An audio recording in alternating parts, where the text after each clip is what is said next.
Model Actriz Dogsbody album review. Let's chat about it. Hey friends, what's going on? John here from What's Spinning here tonight to chat about this debut album from Model Actriz, Boston-based post-punk, industrial rock band. Like I said, this is their debut album, but they have been turning heads for quite a while now.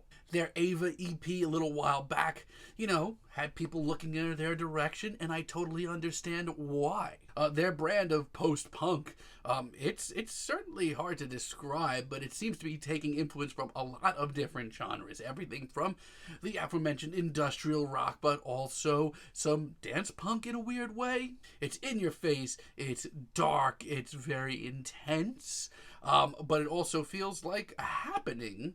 And, I've been very excited to chat about this debut album because I think it's one of the better ones we've heard in quite some time. This album starts off with Donkey Show, and hey guys, do you like tension? Because there's plenty of that here. Between the winding guitars and the whisper quiet vocals, whew!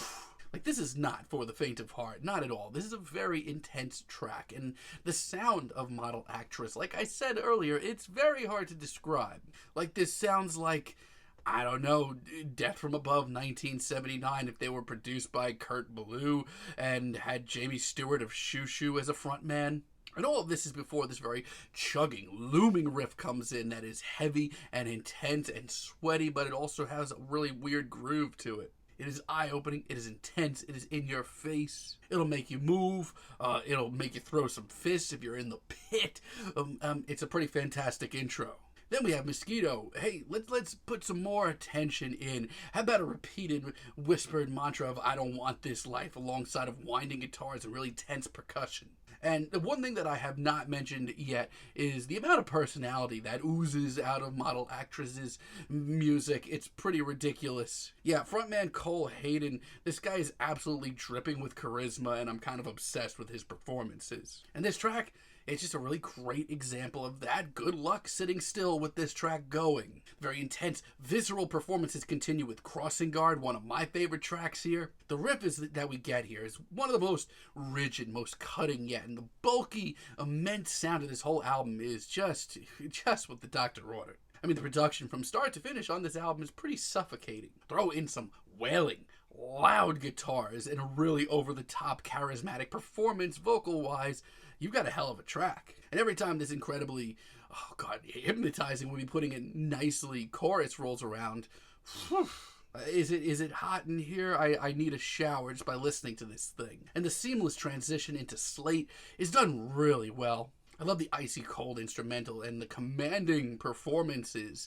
I mean, every track on here is commanding. Commanding would be putting it lightly. It also has this oddly surreal film over the entire album. I mean, half of these lyrics sound like they would be quotes out of David Lynch movies. And these guitars, by the end of the track, I feel like my head is going to explode in the best way. Yeah, this is easily one of the most raw debuts I've ever heard in a really long time. And it's exciting, and you should hear it. And I don't have a lot of bad to report. But there are two tracks on here that really do stand out for me, and not for the best reasons. The first up is Divers. Now, I do have to point this out. They do get their head in check as far as lighter tunes go by this album's finale. We'll get to that, but there are some other moments where the boys strip things down, and it's not nearly as pleasing. Like, I hate to bring up Jamie Stewart again, but this is some half-hearted shoo-shoo worship. It's pathetic, and it's just not very captivating. It doesn't reel me in. Like, some of the elements are actually pretty good, like the wiry guitars and the pounding drums that come in for a minute. But as a complete thought, it really does flop. And I think Sleepless is even worse. I actually think it's the worst track here.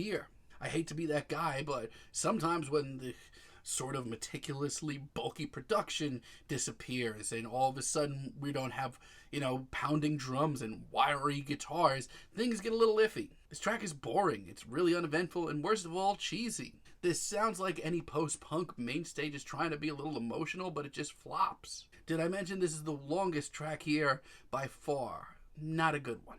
Outside of that, though, Model Actriz do a great job of just putting everybody on notice of their sound. This is a great debut album, one that really puts people on notice, like I said, and on top of that, there's limitless potential with these guys. Amaranth is one of the most crunchy rippers here that does not waste a single second just going into a chugging riff. And I do have to say it again, Cole as a front person is instantly one of the more interesting in all of post-punk. And the duality here, the back and forth between the more pensive verses and the more chaotic chorus, it's thrilling.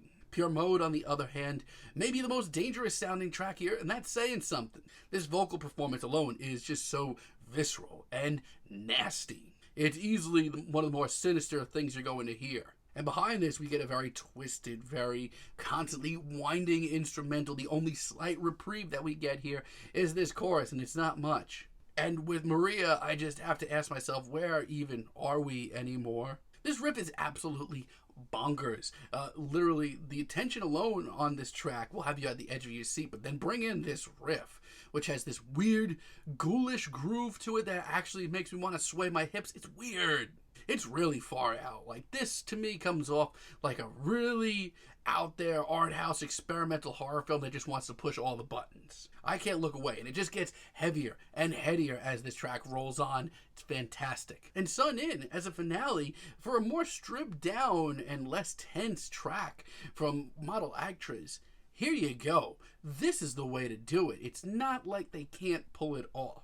It's weirdly sunny and almost kaleidoscopic in its own way. It's also really, really emotional. In a weird way, I'm very much still on guard. I feel like this track could just, go into some wild experimental ripper at any moment, which it doesn't, but that's the, mark of a really tense album right there. But let me tell you, it comes with infinitely more emotion than either one of the other two stripped down tracks here. It's not like they can't make this work. It's a fantastic finale. This is a really thrilling, well thought out, and very well performed debut album from the band. Instantly, they have put the weirder side of rock on notice with some industrial sized riffs, some charismatic performances, some chugging performances as well. This is a very heady, intense album that will keep you on the edge of your seat. You never really know what you're going to hear next. And yeah, sure, there's some crappy shoo-shoo worship thrown in as well, but if that's the least of my concerns, this is still one of the better debut albums in rock